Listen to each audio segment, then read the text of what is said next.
Excellencies, distinguished guests, ladies and gentlemen, all protocols observed, I'd like to welcome you all to our program today, titled Achieving GapZero, Evidence-Driven Inclusive Governance in Africa, which is a collaboration between the UNDP, ID Insight, Hewlett Foundation, and ourselves at the Ellen Johnson Sirleaf Presidential Center.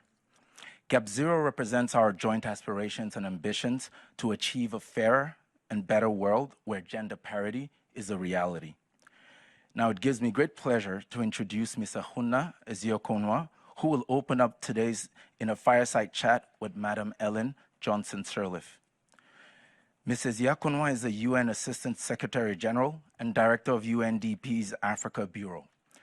Since August 2018, she has led UNDP's work supporting 46 countries in Africa to achieve the Sustainable Development Goals, including SDG 5 on gender equality. So please, I kindly ask everyone to put their hands together as we welcome Ms. Eziakonwa.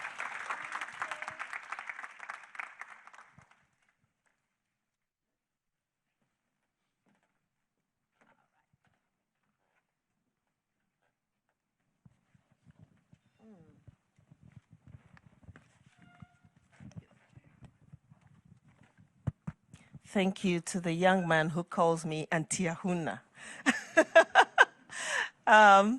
Good morning, ladies and some gentlemen. It's wonderful to have you here this morning, and I want to really recognize some of the phenomenal women in this audience and some phenomenal men as well who have been working for women. But there is one phenomenal woman among us, and I'm sure you're all desperate to hear her. And it's really an honor that UNDP was able to join the center and others to convene what I think is really a timely forum to look at this important topic from an experiential point of view, because we've come to a point where we shouldn't just be talking theory about this issue. And we want to hear today from a woman who has walked the path, who has been on a journey and on a mission with her own life, given her own life and everything she's got to this space. And she needs no introduction, President Ellen Sirleaf Johnson. We are all inspired by you all the time. Your stamina, not just intellectual stamina, but compassionate stamina to continue going and giving based on the experience that you have and your vision and your belief that the world could be different, actually, because if you didn't believe, you wouldn't continue doing it. And we're living in a world of huge uncertainties and actually a lot of depression and hopelessness around us as we look at sort of the globe and the lack of decisive leadership on a lot of things. But the African continent, I believe, is generating some hope. And we see a lot of that hope in you. So let me start this chat with a couple of questions. And the first one, Madam President, relates to your own career and experience in terms of how you have personally promoted gender parity and gender equality along the way. This isn't just as a president, but also before, because you had a distinguished career in many fields prior to becoming president. And within that, if you could, because there are a lot of leaders in the room, but also budding leaders, if you could give insights as to what are some of the ingredients that one would need to be able to position for our contemporary issues around gender. If you're leading, if you're a leader, what are some of those elements that you have applied in your own life that you find will be helpful? Good morning to all. Thank you, Ahunna. You know, I always like to look back when I try to speak of my own personal experience, looking back at all the many other women, the African women, who have done so much to try to make a difference in their societies, because I believe that's the inspiration. We always say that we stand on the shoulders of others, and certainly we do. Because if you look in every one of our country, you'll find one or two exceptional women who have gone beyond the call of duty to be able to carry out the mandate that they have. And so then when I look at the literature today, and it says it would take us 130 years to get gender parity. What do? Am I supposed to get discouraged and say, you know, wow, 130 years, we all won't be around? We are the young ones. But you know, the trouble with as slow as the pace is or perceived to be, I see a lot of progress around. I see so many dynamic young women ready to seize the opportunity. What does it take? We've gone through all of the obstacles, and we face the obstacle. You know, what is misogyny? What is patriarchy? All of those things that keep women back, male domination for many years.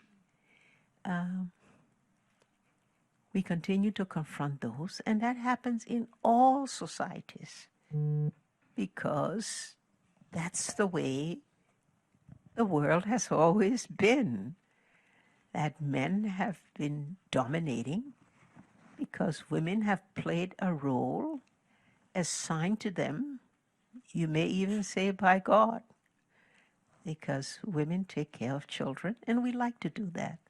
Women are good wives, and we like to be that. But today, of course, we see a difference, a very strongly emerging difference of women who just want equity, justice, the opportunity to be what they want to be in accordance with their own will, their own determination, their own work and enterprise. And that's the mission we have, all of us in this room, all of us and all the women over the world who are fighting for gender parity just want that, the right to be what they are. What does it take? First of all, I think it takes a determination by women themselves. And we do see that in so many places. I look at in our own center where we have 45 dynamic women in 19 countries, all pursuing just to have a higher position of leadership, to be able to be the one that makes the decision, to be able to be the authority. They have demonstrated their own personal commitment to a journey to take them to where they will be able to achieve their dreams. Our obligation is to support them. But that's not enough, right, Ahunna, that's not enough, right? No matter how strong their determination, Exactly. they're going, yes, what are they going to face? They're going to face the things I mentioned, right? Absolutely. The fences will still be there for them to climb. That's right. And you know what actually always fascinates me about you, Madam President, is we know that the journey for you has been rough. I've heard some of those experiences in the past, and I think actually once you were saying what you went through, you wouldn't wish on another woman, and that you would wish that it becomes easier for women who are coming up. Do you think it has become easier? Yes, it has, to a certain extent, not at the pace we like to see. First of all, attitudes by men, changing attitudes. I see a few men here like Chris who is a he for she? Because he goes with us into some of the meetings and he stands up and says, I am a he for she, meaning I support women wherever they are. If they're competitive, they have an opportunity to be. Right. So the change of attitudes. We have other measures that we have to take. We have quota system. In many places, it's good. We make sure we tell people that quota system does not mean that you're not competitive. Because women want competition. We want to win on the basis of our ability, and of our own effort. We don't want giveaways. But we do have quota system that can be useful and has been useful in places. We have countries that have constitutional change.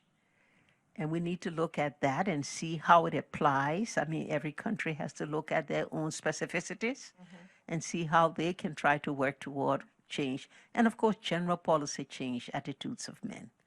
We have to keep talking about it, and we still see a lot of progress in that regard. That's why you have more prime ministers that are women today, more ministers that are women today. Most of them are holding high executive position, also in international. We want to see more than that. Those are all the measures that can be taken.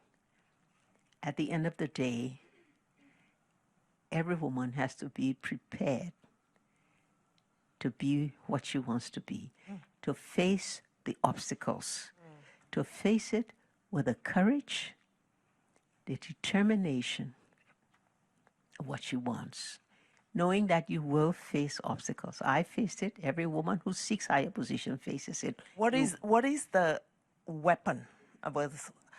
What is it that equips a woman to face these obstacles? And some of them, as you know, are quite tough. I was just in another meeting, and we were talking about the market, the Africa Continental Free Trade Area, and someone asked me what inspires you to do what you do for women in this space, and I remember the concept of the African market woman. I mean, maybe it started from Nigeria, where I come from, and we often sort of imagine the market woman as a force, by herself. And what was her weapon? You always sort of look at this headgear. You think of the African market woman in the market with her headgear, and you think the headgear is the gele, so to speak, is there just as a fashion. It's actually what she uses to frighten off men who want to threaten her. Because the scarf comes out of the head, gets on the waist, and she says, bring it on. I'm ready for the fight. Like every woman, as you say, must understand that they will face these obstacles. But what is it that they're going to use to face these obstacles? Well, you just said some of it for market women. And even though they're market women, sometimes they're the strongest and more resourceful women in the society. Authority. We like to say we don't like power, right? Women don't like power. No. We like influence.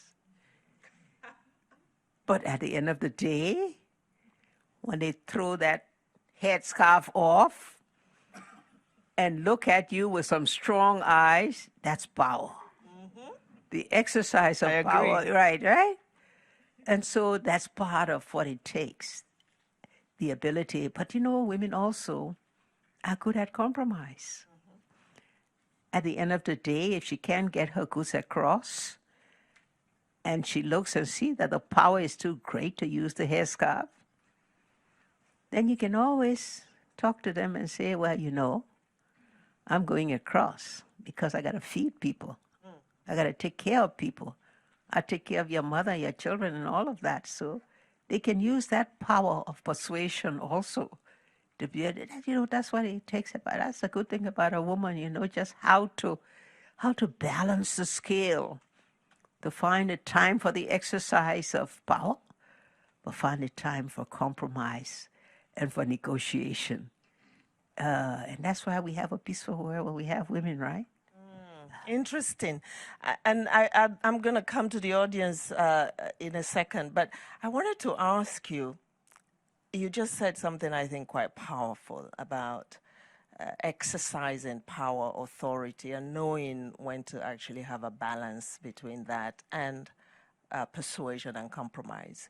And I think African women have learned the hard way this trick, this strategy of using persuasion. But do you think that women on the continent sometimes compromise too much? No. If really you are who you are and achieve what you have, you don't have to compromise. You can stand your ground on everything.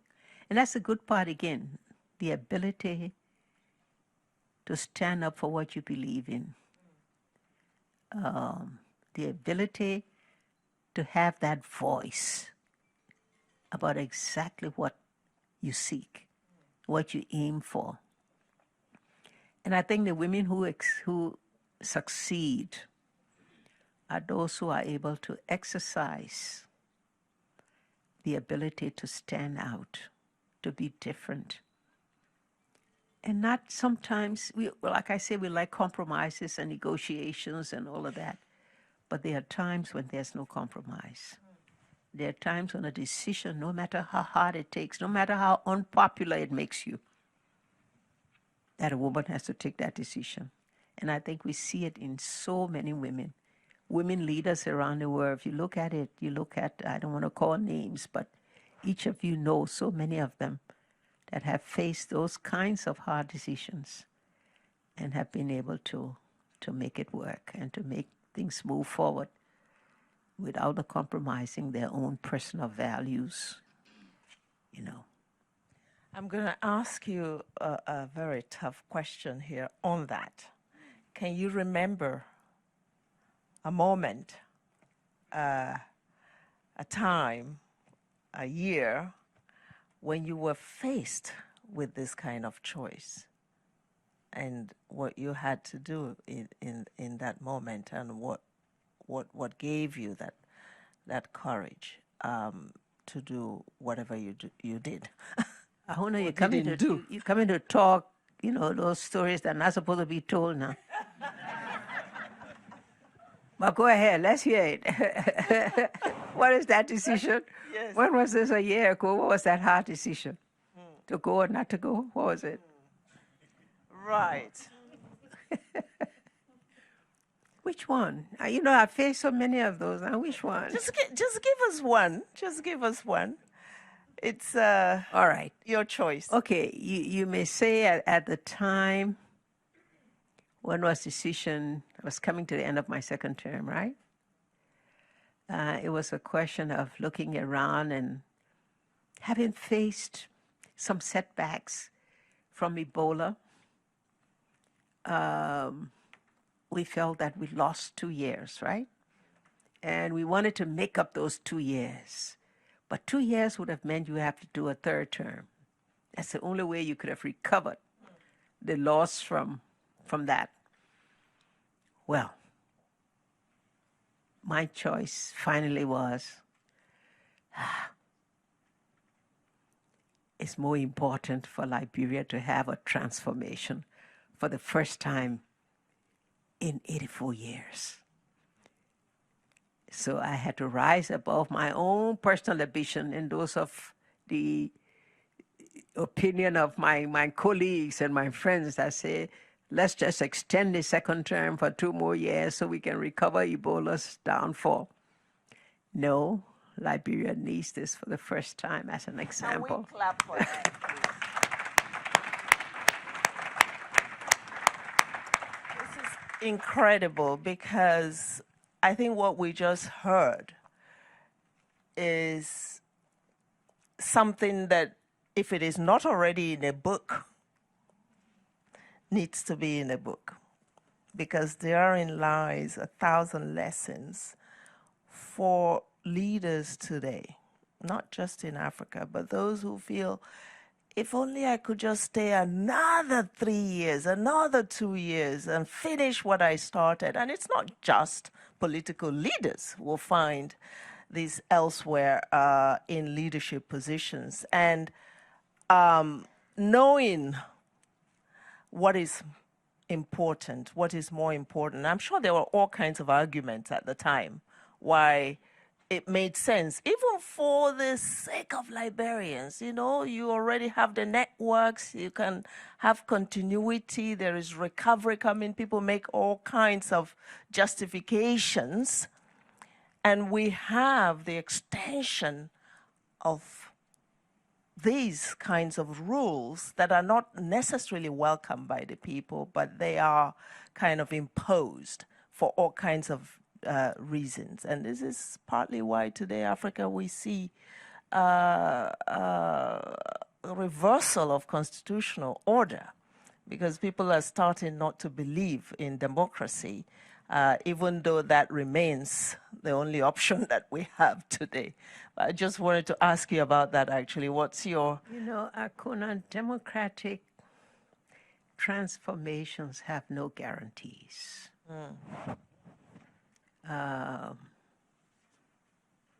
And that's the choice we have today, and that's the complexities in all our global arrangements right now, is when you respect the people's will, even the people don't know what are their aims and objectives will be up to you.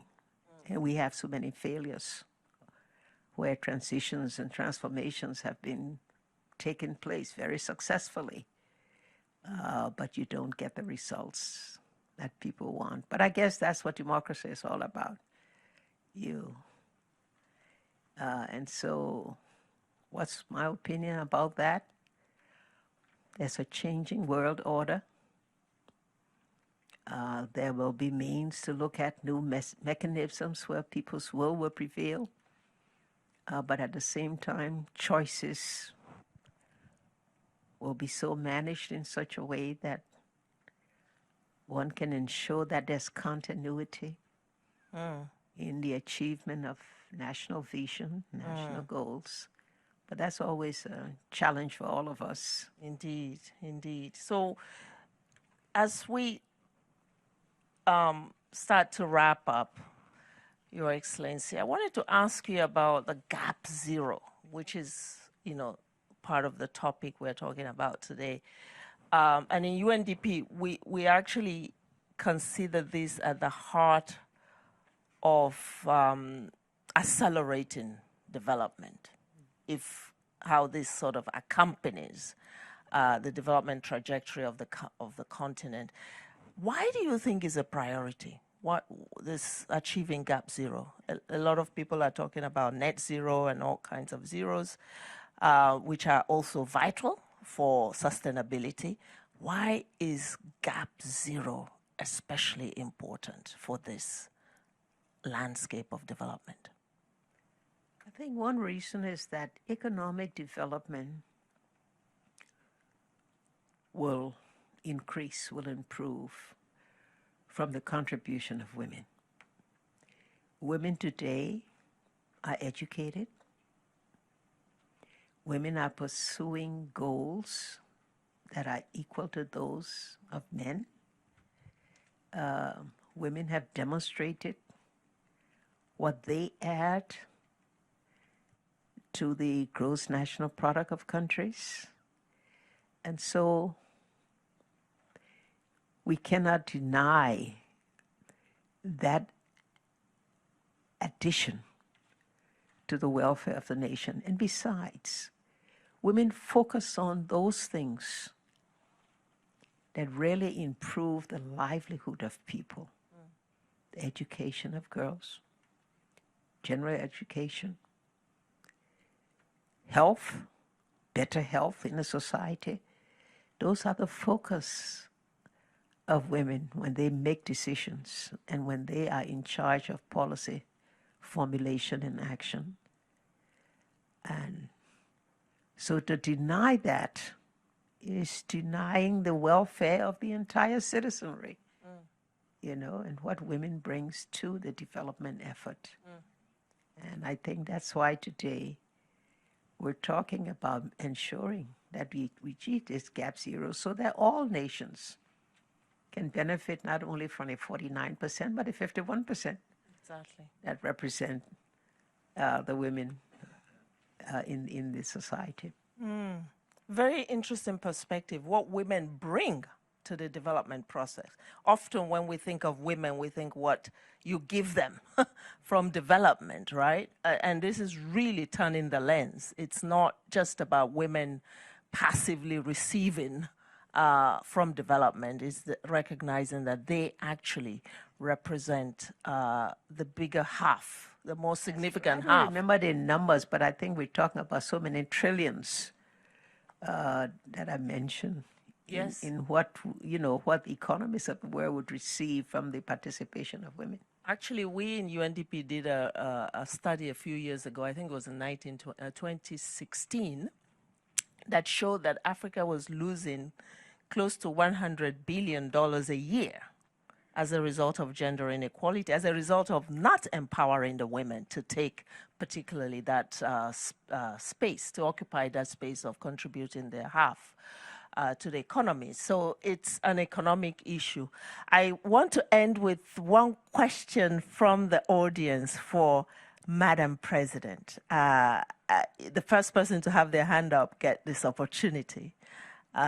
Yes, we have a hand up there. You get the one golden question that will close us out. Please introduce yourself. Thank you very much. My name is Professor Adres Malata. I'm Vice Chancellor or President of the Malawi University of Science and Technology, first woman in my country to hold that position. Yoo-hoo! I'm really delighted to be here and to listen to Her Excellency. I've met her a couple of times in Malawi. But one question I want to ask you is, when everything is said and done, what would you like people to remember you for? Thank you.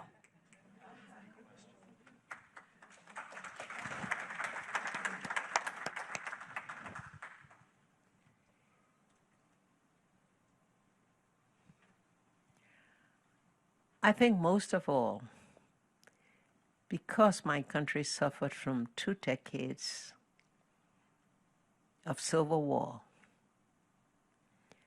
and the governments emerging from that destructive period included a lot of warlords whose intent was to either have power or take us back to war. And so if I can be remembered in Liberia, is I brought peace that enabled the citizenry to pursue their goals, to live again like a human being.